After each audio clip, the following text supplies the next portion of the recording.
अभी हम कर्णो नगरी कोटद्वार के कर्णो आश्रम में मौजूद हैं। मेरे ठीक पीछे आप जो ये आश्रम देख रहे होंगे, ये कर्णो आश्रम है और माना ये जाता है कि चक्रवर्ती सम्राट भरत का जन्म यहीं हुआ था और यहीं के नाम से इस देश का नाम भारतवर्ष पड़ा था।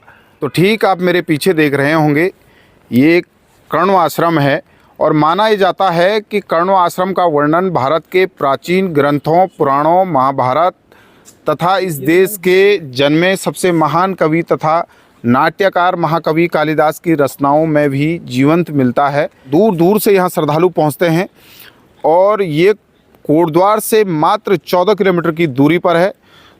अगर मैं आप आसपास देखेंगे तो सुंदर सा यहाँ आसपास आप ये नज़ारा देखने को आपको मिल रहा होगा। हरे भरे पेड़ों के बीच में ये कर्णो आश्रम मौजूद है। हमारे साथ अभी बात करने के लिए रघुवीर बिष्ट जी हैं, जो कि एक समाज सेवी हैं। उनसे हम बात करते हैं। सर, आपका स्वागत है। धन्यवाद चौहान जी। कर्णो आश्रम में मौजूद है हम सर जी। भरत की जन्मस्थली है, यहीं के नाम से देश का नाम भारतवर्ष पड़ा था।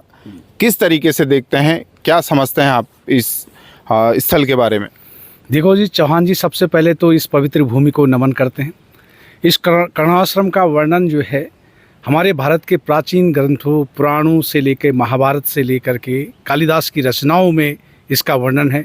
और विष्णु पुराण में तो कहा भी गया है कि उत्तरम यत्र समुद्रस्य हिमाद्रेश्य दक्षिणम वर्षम तद भारतम नाम भारती यत्र संतति।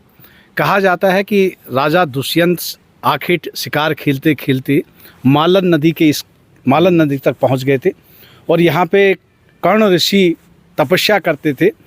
यहीं पे उन कर्ण ऋषि की एक गोद ली हुई पुत्री शकुंतला रहती थी और राजा दुष्यंत शकुंतला के सौंदर्य को देख करके बड़े अद्वितीय सौंदर्य को देख करके प्रभावित हो गए थे और इसी स्थान पे उन्होंने राजा दुष्यंत ने शकुंतला के साथ गंधर्व विवाह किया था और उस गंधर्व विवाह से भरत नामक संतान की उत्पत्ति हुई थी और बाद में वो भरत चक्रवर्ती सम्राट भरत के नाम से विख्यात हुए।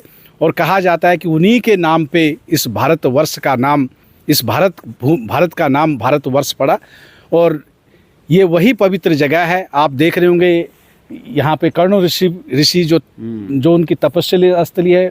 भरत को आप देख रहे होंगे कि वो शेर के जो है दांत गिन रहे हैं। और ये आप क्षेत्र देख रहे होंगे, ये जिम कॉर्बेट नेशनल पार्क से लगा हुआ क्षेत्र है। यहाँ जो वाइल्ड लाइफ टूरिज़्म के शौकीन लोग हैं, जो टूरिज़्म नेचर लविंग लोग हैं, वो जिम कॉर्बेट नेशनल पार्क देश विदेश से देखने के लिए आते हैं। लेकिन अफसोस इस बात का है कि जब विदेशों में उनके राष्ट्रीय स्मारक बने हुए हैं, लेकिन हमारे देश में कोई ऐसा राष्ट्रीय स्मारक नहीं है। और ये राज्य सरकार से भी और केंद्र सरकार से भी इस वीडियो के माध्यम से, आपके चैनल के माध्यम से मैं अनुरोध करना चाहता हूं कि इस कर्णाश्रम क्षेत्र को राष्ट्रीय स्मारक क्षेत्र घोषित किया जाए, क्योंकि ये चक्रवर्ती सम्राट भरत की भूमि है, जिनके नाम पे भारत का नाम भारतवर्ष पड़ा था। तो इस स्थान को राष्ट्रीय स्मारक घोषित किया जाए, जिससे कि देश विदेश के लोग अपने पूर्वज चक्रवर्ती भरत को नमन करने के लिए यहाँ आए। और वास्तव में ये भारत राष्ट्र की आत्मा है। ये जो कर्णाश्रम क्षेत्र है वो भारत राष्ट्र की आत्मा है और यहाँ पे निश्चित रूप से एक राष्ट्रीय स्मारक बनना चाहिए। और उसके लिए केंद्र सरकार से भी और उत्तराखंड सरकार से भी मैं अनुरोध करना चाहता हूँ। देवभूमि में है सर हम, देवी देवताओं के जन्म हुए यहाँ और 4 धाम हमारे पास हैं। अगर मैं इन स्थलों को डेवलप किया जाए तो आपको क्या लगता है कि आने वाले दिनों में किस तरीके से डेवलप होंगे ये देवभूमि? देखो, ये हमारा सौभाग्य है कि हमारे उत्तराखंड में 4 धाम हैं, बद्रीनाथ, केदारनाथ, गंगोत्री, यमुनोत्री, पंचप्रयाग, पंचकेदार। उसके साथ साथ जो राष्ट्रीय स्मारक जो ये धाम है वो कर्णाश्रम कोटद्वार में जो हमारा स्थित है, इसका स्कंद पुराणों में भी जिक्र है, इसका विष्णु पुराण में जिक्र है। आपने देखा होगा जो महाकवि कालिदास है, उनकी रचनाओं में अभियान शाकुंतलम, उसमें जो है इस भूमि का जिक्र है। तो अगर इस हमारे 4 धामों के साथ ये हमारा राष्ट्रीय स्मारक भी चक्रवर्ती सम्राट भरत के नाम पे राष्ट्रीय स्मारक घोषित होता है, तो ये जो हमारा ये क्षेत्र है, जो 2/3 हिस्सा कॉर्बेट नेशनल पार्क का, जिम कॉर्बेट नेशनल पार्क का, यहाँ ये कोटद्वार जो है गढ़वाल का गेटवे है। अगर निश्चित रूप से यहाँ पे राष्ट्रीय स्मारक घोषित होता है, जो देश विदेश के पर्यटक पहले अपनी जब यहाँ आएंगे तो वो सबसे पहले जो भारत राष्ट्र की आत्मा है, राष्ट्रीय स्मारक चक्रवर्ती सम्राट भरत को नमन करते हुए, कर्ण ऋषि को नमन करते हुए, और तब उसके बाद जो है अपना वाइल्ड लाइफ टूरिज्म और जो ये क्या कहते हैं जिम कॉर्बेट नेशनल पार्क के दर्शन करेंगे। पहले भी जो सरकारें थी उन्होंने इस स्थल को डेवलप करने की बात कही, और अब जो सरकार है अभी भी कई बार यहाँ पर डेवलप होने को लेकर सरकारें बात कहती है। आपको क्या लगता है कि क्यों ये डेवलप नहीं हो पाई ये स्थल? देखो चौहान जी, जो कुछ भी यहाँ थोड़ा विकास दिखाई दे रहा है, मैं केवल एक निष्पक्ष तरीके से कहना चाहता हूँ, ये कांग्रेस शासनकाल के दौरान, लेकिन जो राष्ट्रवादी विचारधारा की बात करने वाली, राष्ट्रवाद पे बड़ी बड़ी बातें करने वाली, उन सरकार से मैं निवेदन करना चाहता हूँ, उस सरकार से निवेदन करना चाहता हूँ कि राष्ट्रवाद की बड़ी बड़ी बातें करने वाली सरकार, जो ये हमारा राष्ट्रीय स्मारक कर्णाश्रम है, ये चक्रवर्ती राजा भरत की जन्मभूमि है, इसको आपसे केवल एक निवेदन है कि इसको राष्ट्रीय स्मारक घोषित करते हुए यहाँ सौंदर्यकरण करवाए, और जिससे कि देश विदेश में भारत की राष्ट्र की आत्मा के रूप में, राष्ट्रीय स्मारक के रूप में विख्यात हो सके। Thank you. दैनिक उत्तराखंड से बात करने के लिए बहुत बहुत धन्यवाद आपका। धन्यवाद जी।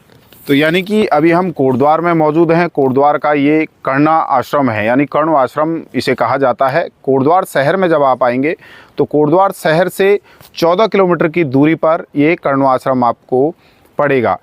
इस स्थल पर यह माना जाता है कि यहीं जो चक्रवर्ती सम्राट भरत है उनका जन्म यहीं हुआ था, और इसी स्थान के नाम से, भरत के नाम से ही इस पूरे देश का नाम भारतवर्ष रखा गया, भारतवर्ष। और यहाँ कई दूर दूर से यहाँ लोग इस स्थल पे और इस जगह पर दर्शनों के लिए पहुँचते हैं। लेकिन कई बार सरकारों ने इस स्थल को, जो भरत की जन्मस्थली है, कर्ण आश्रम है, इसको विकसित करने की बात कही, लेकिन अभी तक ये जो क्षेत्र है, ये स्थल है, ये विकसित नहीं हो पाया है। देखने वाली बात ये होगी कि इस देवभूमि में कई देवी देवताओं के मंदिर हैं, 4 धाम हमारे पास है, पर्यटन स्थल के साथ साथ देवभूमि भी है। अगर मैं सरकारें जल्द से जल्द इन जगहों को विकसित करती है तो आने वाला जो कल होगा, देश विदेशों से श्रद्धालु यहाँ पहुँचेंगे। अगर मैं आप भी यहाँ आना चाहते हैं तो कोटद्वार से मात्र 14 किलोमीटर की दूरी पर आप कर्ण आश्रम पहुँच सकते हैं।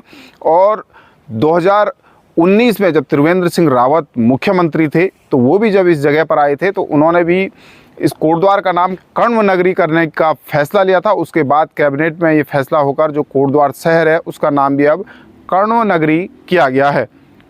यानी कि आने वाले समय में जब सरकार जिस तरीके से अगर मैं इन क्षेत्रों को विकसित करती है तो आने वाले समय में देश विदेशों से श्रद्धालु पर्यटक यहाँ पहुँचेंगे।